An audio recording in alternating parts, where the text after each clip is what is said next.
여러분 평안하십니까? 오늘도 말씀과 함께 주님의 은혜 가운데 거하시기 바랍니다. 오늘 말씀은 시편 126편입니다. 말씀 개요입니다. 1절부터 3절은 포로 생활에서 해방된 감격과 기쁨을 표현하고 있고 4절부터 6절은 남아있는 포로들을 해방시켜 주시기를 간구하는 내용입니다. 말씀 묵상입니다. 시편 126편도 성전에 올라가며 부르는 노래입니다. 이들은 성전에 올라가면서 땅에 입을 맞추고 눈물을 흘리면서 노래합니다. 감사와 감격으로 하나님을 찬양합니다. 포로 생활을 하다가 풀려나서 돌아온 사람들입니다. 야훼께서 시온의 포로를 돌려보내실 때에 우리는 꿈꾸는 것 같았도다. 포로로 끌려가서 언제까지 살 수 있을지, 살아생전에 가족들을 다시 만날 수 있을지 알 수 없는 상황에서 불안하고 힘들게 살던 자들이 어느 날 풀려나서 고향으로 돌아오게 된 것입니다.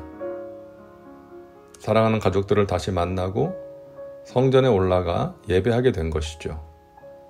얼마나 감격스러웠겠습니까?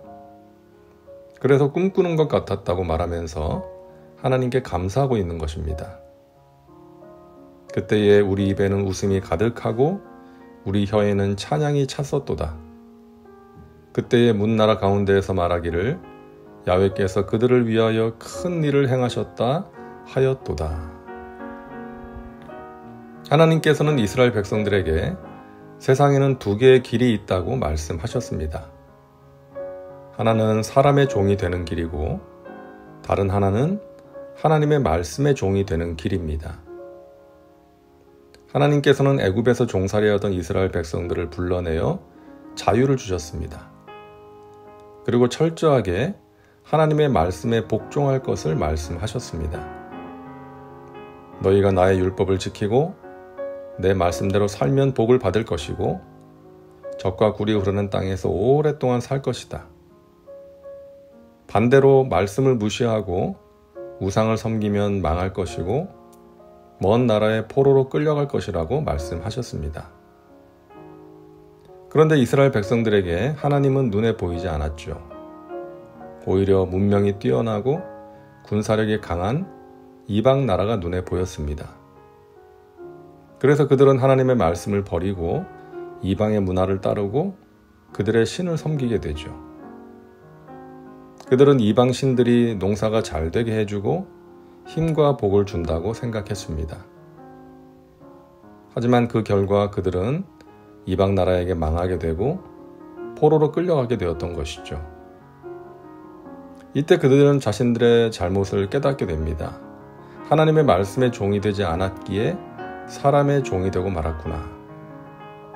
하나님의 말씀의 종이 되어야 복을 받는다는 것을 알게 된 것이죠.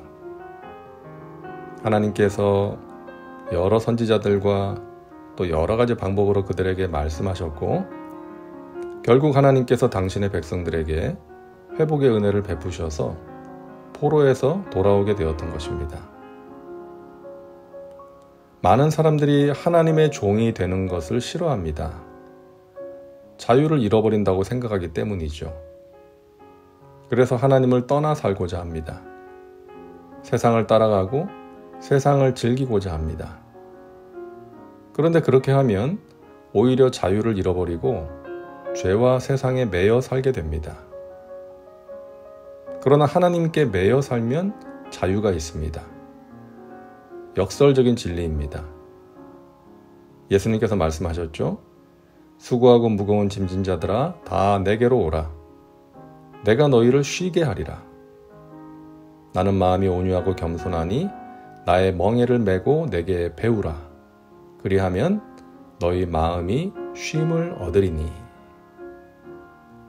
예수님께서는 쉼을 주시겠다고 하시면서 멍에를 메라고 말씀하십니다. 우리는 멍에를 벗어 던져야 쉼을 얻을 것이라고 생각하는데 예수님께서는 멍에를 매면 쉼을 얻는다고 말씀하시는 것이죠. 우리가 예수님의 멍에를 매면, 다시 말해서 하나님의 말씀의 종이 되면 마귀와 세상과 죄로부터 자유하게 됩니다. 하나님이 주시는 참된 자유와 평화를 얻게 됩니다. 그러나 하나님으로부터 자유하려고 할수록 자유를 잃어버립니다. 이 세상의 무언가에 매여서 살게 되는 것이죠. 그래서 하나님이 주시는 멍에를 메고 말씀을 따라가는 사람이 복된 삶을 살 수가 있는 것입니다. 시편 126편에는 우리가 잘 아는 말씀이 있습니다. 눈물을 흘리며 씨를 뿌리는 자는 기쁨으로 거두리로다. 울며 씨를 뿌리러 나가는 자는 반드시 기쁨으로 그 곡식단을 가지고 돌아오리로다. 농사를 짓는 농부가 많은 고생 끝에 열매를 거두는 것을 우리는 알고 있습니다.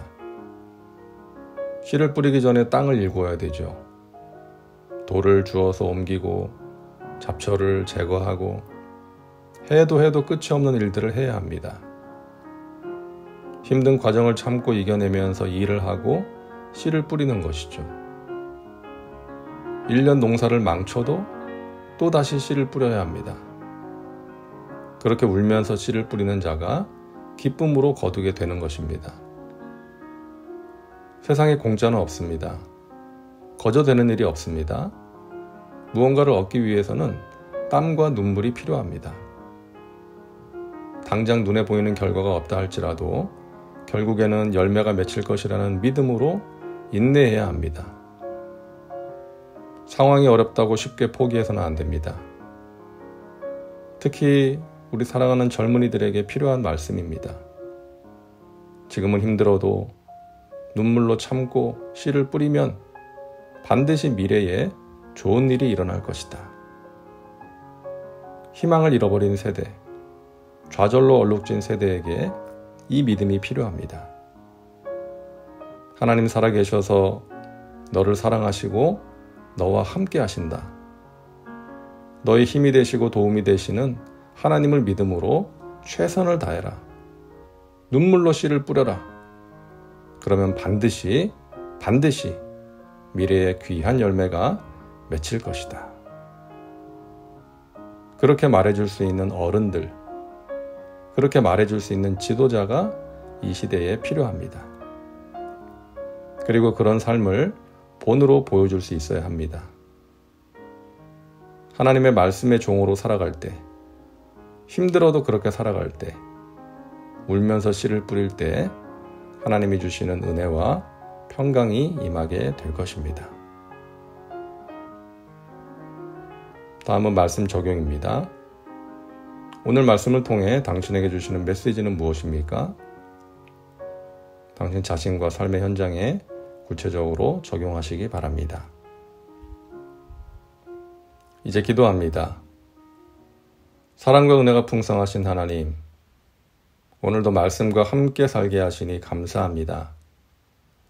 우리를 죄와 저주와 사망에서 구원하시고 자유를 주신 하나님을 찬양합니다. 하나님의 말씀의 종이 되어 살아감으로 참된 자유를 얻게 하시고 하나님이 주시는 은혜와 복을 누리게 하여 주옵소서. 우리 사랑하는 자녀들이 힘든 가운데서도 눈물을 흘리며 씨를 뿌림으로 기쁨으로 거두는 은혜를 체험하게 하옵소서. 예수님의 이름으로 기도하옵나이다. 아멘. 오늘도 말씀과 함께 은혜 가운데 거하시기 바랍니다. 여러분 사랑하고 축복합니다.